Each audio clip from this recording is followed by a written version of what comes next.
Hello everyone, welcome to SwitchUp as we once again have a look at some of the games coming out for the Switch in this upcoming week.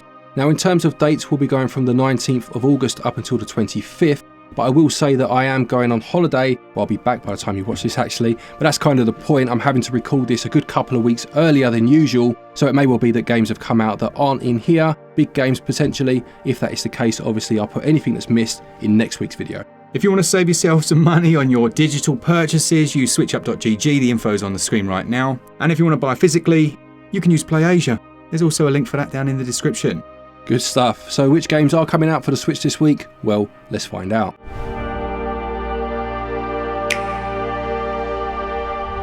First up, we've got the sponsor of this episode, and one that a lot of people have been looking forward to. It's a game called Shotgun King: The Final Checkmate, which is published by Headbang Club. This calls itself a unique turn-based strategy roguelike, where instead of having your army as you would traditionally have in chess, you have but one piece, but they have a shotgun. Now the premise is that you play as the Black King and all of your army has gone over to the white side, leaving you with, and I quote, nothing but your royal shotgun and your wounded pride. I think we can see where this is going. Now every turn you can either move your king or shoot at the enemies, and after that you'll need to move again to reload your shotgun.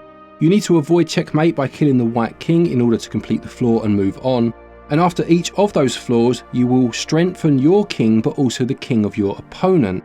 There are 15 different ranks, as well as an endless mode if you choose to go down that avenue.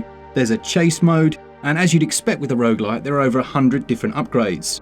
Now Shotgun King: The Final Checkmate releases on the 24th of August, and it will cost you £11.29, and regional equivalents would have been on your screen. We'll also have a full dedicated video of this one to give you all the details. And yeah, I know a lot of you are looking forward to it, so stay tuned. Lovely job. Just one more thank you to the publishing team for sponsoring this video. So moving on to the first of the games that's already out then. Well, not a game as such, but an update that really does add a huge amount of content, and this is Broforce Forever. While Broforce originally came out many years ago, there were a lot of people that thought that that was it and it was done. But Devolver Digital have just brought out the Broforce Forever upgrade, which has an upgraded campaign. It has new bonus levels, there are lots of different unlocks, and it also includes 6 new bros. Now, from what I understand, PewDiePie used to play this back in the day. This used to be like the game, and there's a huge following behind it. It's an action, side-scrolling, cooperative, what would you call it? Yeah, like a run and gun, isn't it, basically? And it has, from what I played of it many years ago, as you just said, a lot of characters that are homages to the action stars of kind of the 80s and 90s, aren't they? Yeah, from what I played of it as well, I really do like the fact that you can destroy the environments and the terrain. That does add something. Now this does have an 80% discount that, whilst at the time of recording this, goes on for about 3 more weeks.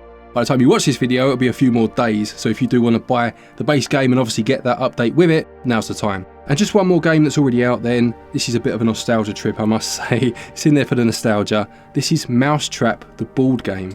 Everyone who was born in the 80s has played Mousetrap, the board game. It's absolutely amazing. Used to love this game. Yeah, absolutely. So obviously the literal board game, you used to have to move along and you'd set up this huge elaborate trap and you'd have to try and catch the mice. And obviously they've digitalized it and turned it into a video game. I've just seen that you can actually still buy the board game from Smith's Toys. I'm going to go down and get one. 20 quid, yes please. I'll have 2. This digital version has up to 4 players, both local and online, and it says you can pass a single device along from player to player if you are playing, say, on holiday, which I'm going on soon, so there you go. If you want a bit of Mousetrap action, you can buy this, or you can go to Smith's Toys apparently. This one's out now if you want a slice of nostalgia. Right, we'll move on to the games coming out this week then, and the first one is a game that I mentioned in the previous week's video, or again about 4 weeks ago now, when you watch this, it's getting confusing. And that's WrestleQuest. Now the reason for that is because it was delayed, of course. Yeah, there was a few issues. Basically, they had the reviews out, which was a bit unusual, and a lot of the reviewers didn't have any issues.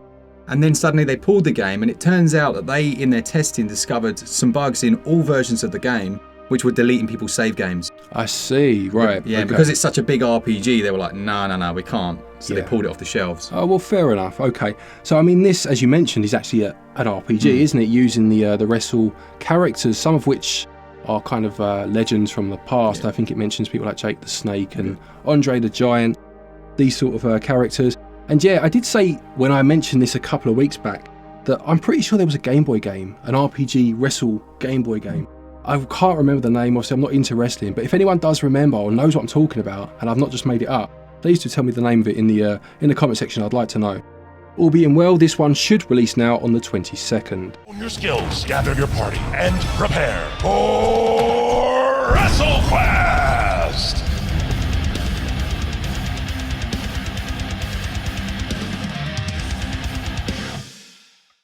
Following on from that then, we have Virgo versus the Zodiac, which is a sci-fi fantasy JRPG with what the blurb says is a focus on memorable characters and unique combat mechanics. Yeah, this one caught my eye the second I saw it. I think we've actually got some codes for this, so hopefully we can bring you some further content. But it looks like a really interesting mashup, not just of visual styles, but also gameplay. Yeah, it mentions the combat again here to say that the moves that you can use include blocks, counters, and also the need to time your attacks, something that's always nice in a turn-based game, just to keep you invested. And as you said, that mix of styles and the mix of art styles as well, it really does look quite lovely. Yeah, I'm glad they've included. I don't know why more games don't include turn-based combat with real-time actions. Yeah. Because for me, that massively changes the experience. I'm not a huge fan of just sit back, press attack, and see what happens. It just feels too random. Giving you some control over blocking and attacks makes all the sense in the world to me. Yeah, for sure. This says it has a focus on exploration, and there are multiple endings to discover, and there's also a boss rush mode included too. It releases on the 23rd of August and it will sell for £19.99 or your regional equivalent.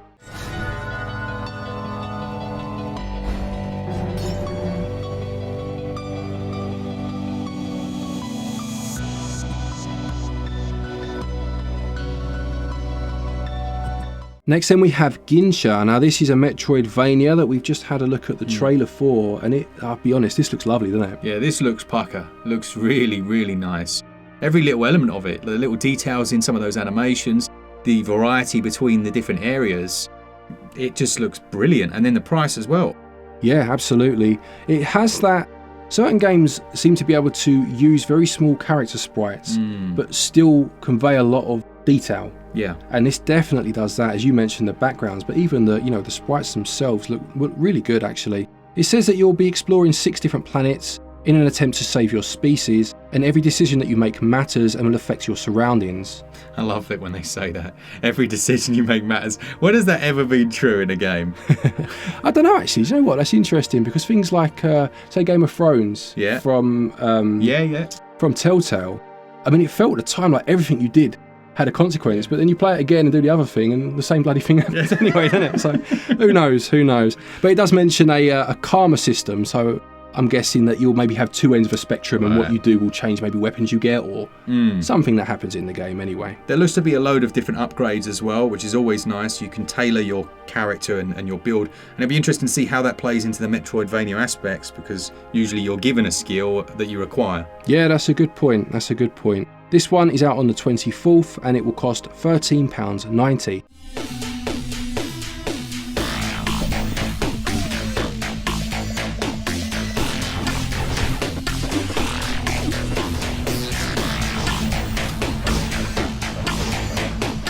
The next game we've got is King of the Hat from, you guessed it, Hat Games.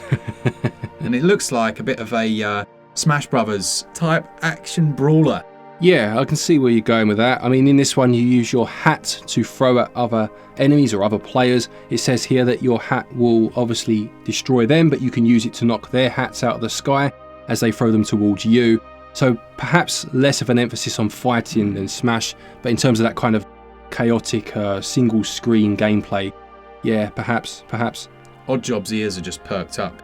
He was ahead of the game, wasn't he? Yeah, he would be loving it, mate. If he's not in this, by the way, they've missed about 5 tricks, haven't they? It says it's got easy pick up and play mechanics, but they are deeper as you go on, and you can play it in 1 to 4 players locally or 2 to 4 players online. Quite expensive at £17.59. We'll have to see just how much longevity is there, I think. But this one does release on the 24th if you are interested. Higher comes a very, very serious, very ultra hat-based game. Will you have what it takes to become king of the hat? And the final game for the week then, one I'm sure has been eagerly awaited by many. This is Blasphemous 2. This comes to us from Team 17, and I'm sure most of you have played the first game, which you can usually find on sale, but it looks like the sequel carries on with a lot of the same mechanics, but maybe a little refined. It has all the usual Souls-like enemies, that quick timing-based combat, lots of different boss areas, and a bit of a Metroidvania element to it as well, is that right? Yep, absolutely right. This one says that it continues the story from the free Wounds of Eventide update that the original game got, and it also says you can customise your playthrough with the abilities that you can use and that base skill set in terms of what you put into it, basically. Now, while I do think it's good that they're carrying on the story, I think that's also a bit of a double-edged sword as well, right? Because there'll be a lot of people that haven't played the original that maybe just want to start here, and it's basically just said you kind of need to know the expansion pack content story. Yeah, it's quite interesting, not just the first game, but as you say, it's the update that it's following on from, albeit it was free, of course. But I remember Mortal Kombat 11 doing something similar, as it now turns out with the new Mortal Kombat 1. It looks like it is taking the expansion pack's ending as canon, you know? So yeah, it does happen sometimes, but it is a bit strange. It is. Hopefully, when we review this one, we can tell you if it has some form of backstory mode or something that you can see what's already happened. It will release on the 24th and it will sell for £24.99 or your regional equivalent, although it does have a 10% pre-order discount up until launch day.